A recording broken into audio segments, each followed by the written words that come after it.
बुध हुए नीच के। नौ ग्रहों में युवराज बुध अपनी राशि का परिवर्तन करने जा रहे हैं। 7 मार्च को बुध राशि परिवर्तन करके गुरुदेव बृहस्पति की मीन राशि में प्रवेश करेंगे। मीन राशि बुध की नीच राशि है, जिसके कारण बुध का नीच राशि में प्रवेश होगा। अब जैसा कि नियम है, जब भी कोई ग्रह अपनी नीच राशि में होता तो उसका प्रभाव, उसका सामर्थ्य, उसकी क्षमता में कमी आ जाती है, नकारात्मकता बढ़ जाती है। जिस भाव का स्वामी वो ग्रह है, उन भाव में निर्बलता आ जाती है। अब चूंकि बुध क्विक रिस्पॉन्स प्लैनेट है, अपना संपूर्ण प्रभाव अति शीघ्र प्रदान कर देते हैं, जिसके कारण समस्त राशियों पर इनका प्रभाव पड़ता है। जब बुध मीन राशि में होंगे, वहां पर राहु का गोचर चल रहा है, जिसके कारण राहु और बुध का युति प्रभाव आरंभ होगा, जिसके कारण जड़ दोष बनेगा, जिसके कारण कहीं ना कहीं से एक समस्या का आरंभ हो सकता है। जय श्री गणेश। नमस्कार, मैं आचार्य संजय द्विवेदी। मेरे समस्त प्रबुद्ध दर्शकों का मेरे चैनल पर हार्दिक स्वागत है। आज मैं बुध के राशि परिवर्तन प्रभाव को लेकर आपके सम्मुख उपस्थित हूं। 7 मार्च को बुध अपनी राशि का परिवर्तन करके मीन राशि में प्रवेश करेंगे, अपनी नीच राशि में होंगे, तो निश्चित रूप से यहां पर समस्या आ सकती है, क्योंकि इस समस्त संसार में कोई भी ऐसा कार्य क्षेत्र नहीं जहां पर बुध का प्रभाव ना हो। चाहे वो किसी प्रकार का कोई व्यापार हो, कोई बिजनेस हो, कोई प्रोफेशन हो, वाणी से संबंधित कोई कार्य हो, कला जगत का कोई कार्य हो, लेखन से संबंधित कार्य हो, लेखा का कार्य हो, अकाउंटिंग, स्टैटिस्टिक्स, मैथ, कोई भी कार्य हो, बुद्धि से संबंधित किसी भी प्रकार का कोई कार्य, गणनाओं से संबंधित कोई कार्य, ये समस्त कार्य बुध के कार्यकत्व में आते हैं।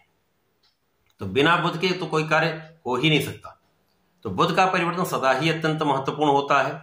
अब जब बुध एक नकारात्मक भाव में जा रहे हैं, तो निश्चित रूप से ये कहीं न कहीं से एक कष्टकारी समय हो सकता है। इन समस्याओं से कैसे बचेंगे अथवा इन समस्याओं को कैसे आप कम कर सकते हैं, उसका उपाय भी मैं आपको देने वाला। अब आज मैं कुंभ राशि के लिए बुध के इस राशि परिवर्तन का क्या प्रभाव मिलेगा, कौन से भाव में निर्बलता आ सकती है, उस समय में उस समस्याओं से कैसे आप निपट सकते हैं, संपूर्ण विश्लेषण मैं पूर्ण तरीके के साथ करने जा रहा हूं। प्रिय दर्शकों, ये राशिफल आपके चंद्र राशि पर आधारित है, अर्थात आपकी जन्म कुंडली में यदि 11 नंबर में चंद्रमा है तो आपकी कुंभ राशि है। कुंभ राशि के स्वामी शनिदेव हैं, जिनकी स्थिति लग्न में ही है, जिसके कारण लग्न तो यहां पर कहीं किसी प्रकार की समस्या में नहीं है। अब बुध के साथ शनिदेव का अतिमित्र का भाव होता है, तात्कालिक रूप से भी मैत्री के भाव में है, तो अतिमित्र का भाव है, जो भी कहीं ना कहीं सकारात्मक प्रभाव दे रहा है। परंतु यहां पर जो समस्या है वो जड़ दोष की समस्या तथा बुध के नीच भाव में जाने की समस्या है।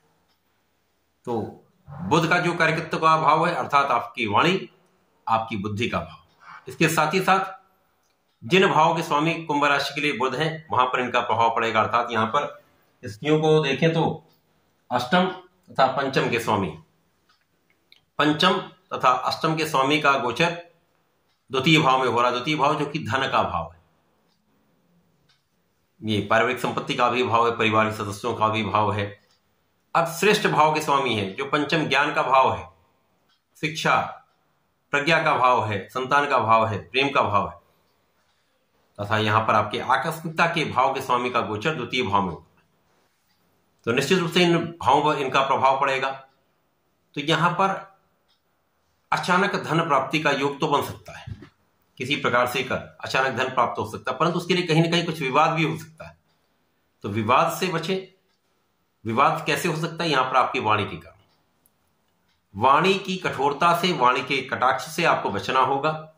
परिवार के सदस्यों के बीच में आपको सामंजस्य बनाकर रहना होगा, अपनी वाणी को मृदु बनाना होगा, बिना विचारे बोलने से बचना होगा।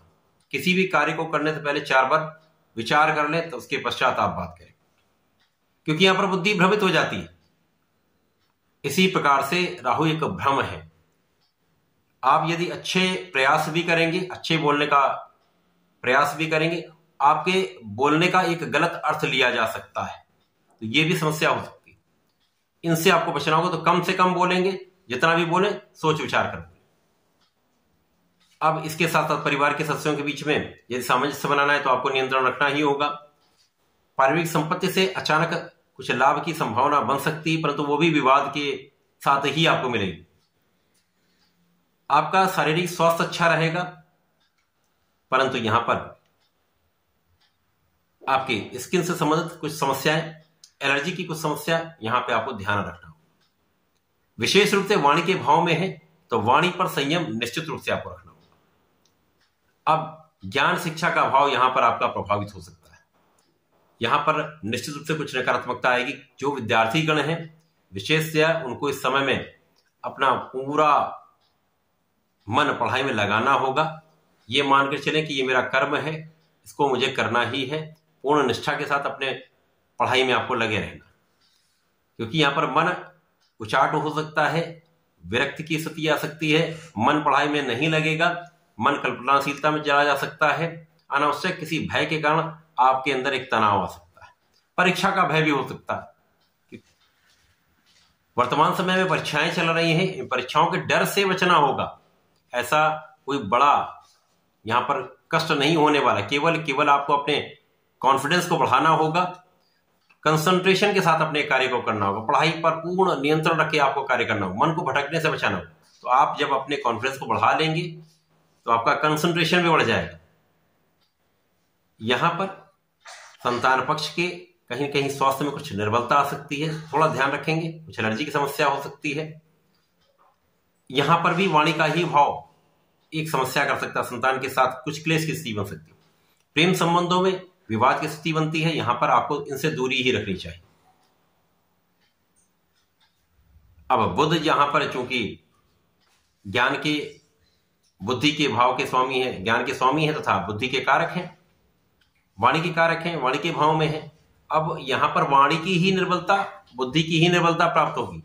जहां आपको सोच समझकर बोलना है वहां पर आप त्वरित बोल देंगे तो यह विवाद का कारण बन सकता है। इसी प्रकार से आप जिस विषय में या जिस जगह पर अपने बुद्धि का संपूर्ण प्रयोग करना चाह रहे हैं, अपने ज्ञान का संपूर्ण प्रयोग आपको करना चाहिए, वहां पर उसका प्रयोग नहीं करते, जो एक समस्या का कारण बन सकता है। तो इन स्थितियों से आपको पूर्ण रूप से बचना ही चाहिए, बचना ही होगा। इस विशेष समय में बहुत कुछ आपको, बहुत बड़ा कोई कष्ट का योग नहीं बन रहा है, परंतु आपको सावधानी रखनी होगी, ध्यान देना होगा।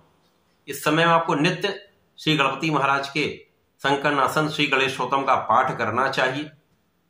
प्रत्येक दिन भगवान सूर्यदेव को जल देना चाहिए। इसी प्रकार से प्रत्येक बुधवार को भगवान भोलेनाथ पर जलार्चन करें, थोड़े से शहद का अर्पण करें तथा सफेद पुष्प का अर्पण करें। यदि बेलपत्र है तो बेलपत्र का अर्पण करेंगे, थोड़ी सी दुर्वा का अर्पण करेंगे तो आपकी ये समस्याएं दूर हो जाएंगी। बुद्धि भ्रमित होने से बचेगी, राहु के कष्ट समाप्त होंगे, आपका मन संयमित हो जाएगा। तो ऐसा करके इसका लाभ लें। धन्यवाद, नमस्कार।